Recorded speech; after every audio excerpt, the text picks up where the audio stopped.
So this subject, it actually started last month, but it's been a lot of folks that's been picking sides for like the last few weeks.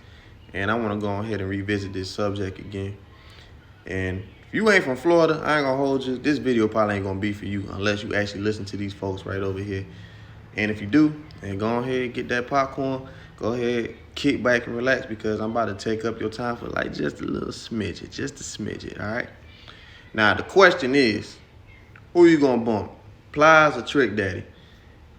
If you grew up in Florida, whether you in my generation or the generation before or after, you more than likely gonna pick Trick Daddy, right? And if you watching this and disagree, man, listen, bro.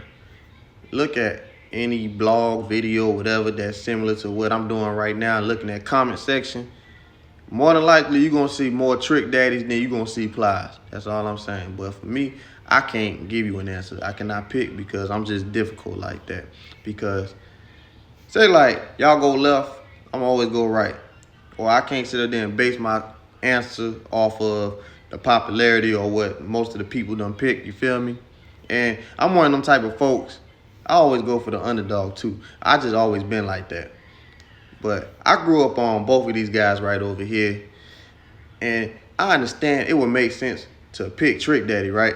Because he done had a full career, first off, right? Let's throw that out there. That man been doing this since the 90s. And Plies, he had a good little run too, but it wasn't like that right over here. Like, you already know when you a rapper, you got about a few years to be hot before you got to sit up there and exit and let the new folks come on in. And that's exactly what he did, you know. But he had a full career. And so when it comes to these two right over here, they both brought something special to the table that I appreciate from both of them right over here that I'm about to get into. Now, they both going to talk to the streets. They're going to talk to them thugs. They're going to talk to them gangsters. And on top of that, right, thugs need love too, so they're going to talk to the women. They're going to make them love songs. But they both brought something different to the table. And I'm going to start off with your boy Plies right over here because it's some stuff that I feel like do need to be talked about, right? So for Plies, what he brought to the table, it's the way that he delivered his message, if you ask me, right? Because the way that he did it, I haven't seen nobody do it before or after him. You know? And it could have been something that somebody did say, but he just delivered it different. Or he talking about something that nobody else was talking about, you feel me? So that's what was special about him. And it take a special type of person to do that because the thing is, right, it was a rumor that used to be going around when he finally got in the spotlight that, you know, that stuff that he talking about in his records, he ain't really lived that. That was his brother lifestyle. He just be talking about it. But the thing is, because there was a lot of folks that actually believe that, people were still listening to his music anyway. You feel me? I'm talking about you can talk to somebody in the streets and they'll tell you like, yeah, man, I still listen to him. And they actually believed it. But they'll tell you like, yeah, I still listen to him, but I still relate to it.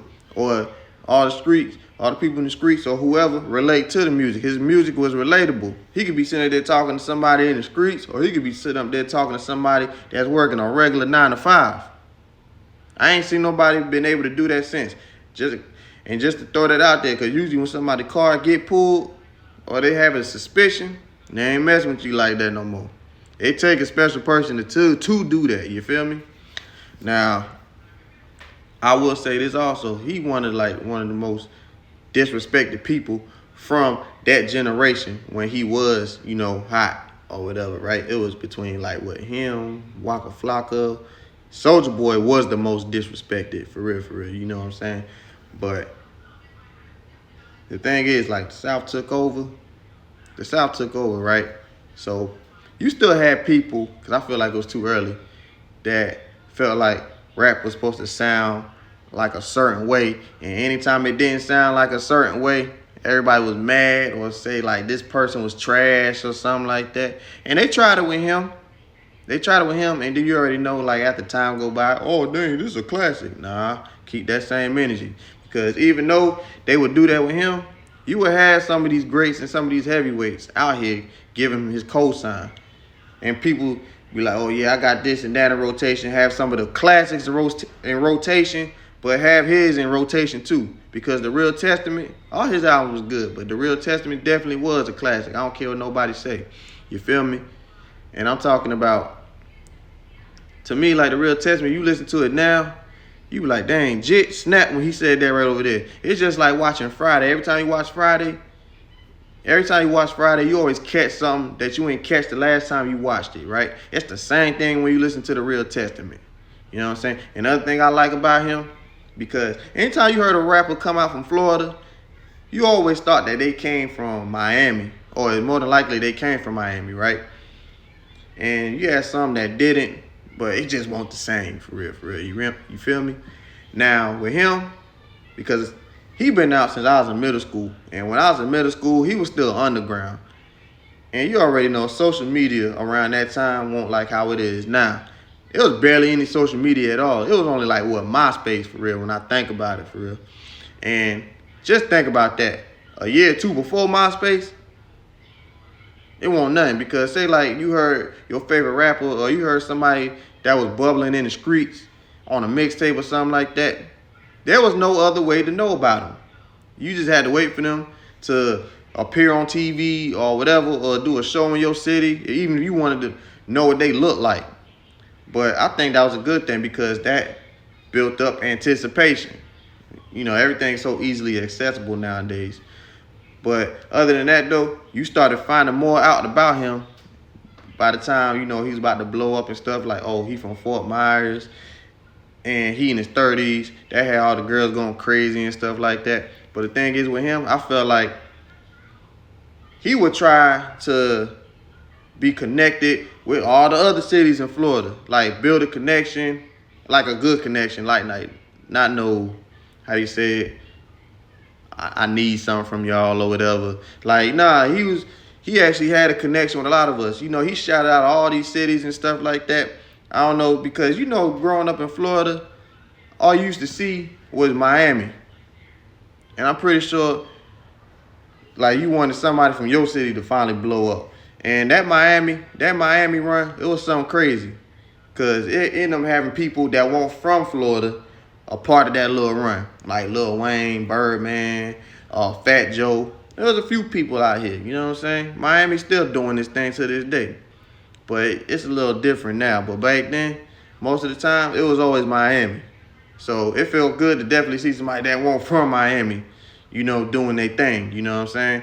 And like I said, it was good to see that it seemed like, you know, he had his connections with all the other cities and stuff like that too, because I'm pretty sure to this day he can do shows. And I'm pretty sure he done did shows in darn near every city in Florida. But that's enough rapping about Plies. Now, when it comes to Trick Daddy, because I want to say this about both of them also, because the same way that they doing their music, they did what they following with social media too, because they real vulnerable with their fans. And you get to know them a little bit better. And now, you might have some people that be like, oh, they look at them a certain way, but then you actually see them talking about certain things. You be like, all right, man, cool, because the stuff that they gonna talk about, be like, yeah, this man got his head on the shoulder, or he making some sense right now. And the same thing with Trick. Same thing with Trick, right? With Trick, with his music, what he brought to the table, he'll get conscious on you. He will get conscious on you. He be talking about political stuff. I appreciate the fact that he made that America video. He be talking about stuff that black folks need to get together. You know what I'm saying? What's going on with the black folks? What's going on with these white folks doing and stuff like that. He always got real political with y'all or got real conscious with y'all. You know what I'm saying? That I always appreciated about him. You know what I'm saying? That, say like a lot of artists from Florida that, you know, wasn't really doing. And I always appreciated that from him. And the thing is, when it comes to all of that, that's why it makes it so hard for me to be able to pick who I would, like, pick one person. You know what I'm saying? Because I can't stick to one person anyway. You know, so I appreciate both of them for what they do. But other than that, though, man, who y'all pick? Don't worry about who I'm going to pick, because I ain't picking nobody. Who y'all going to pick?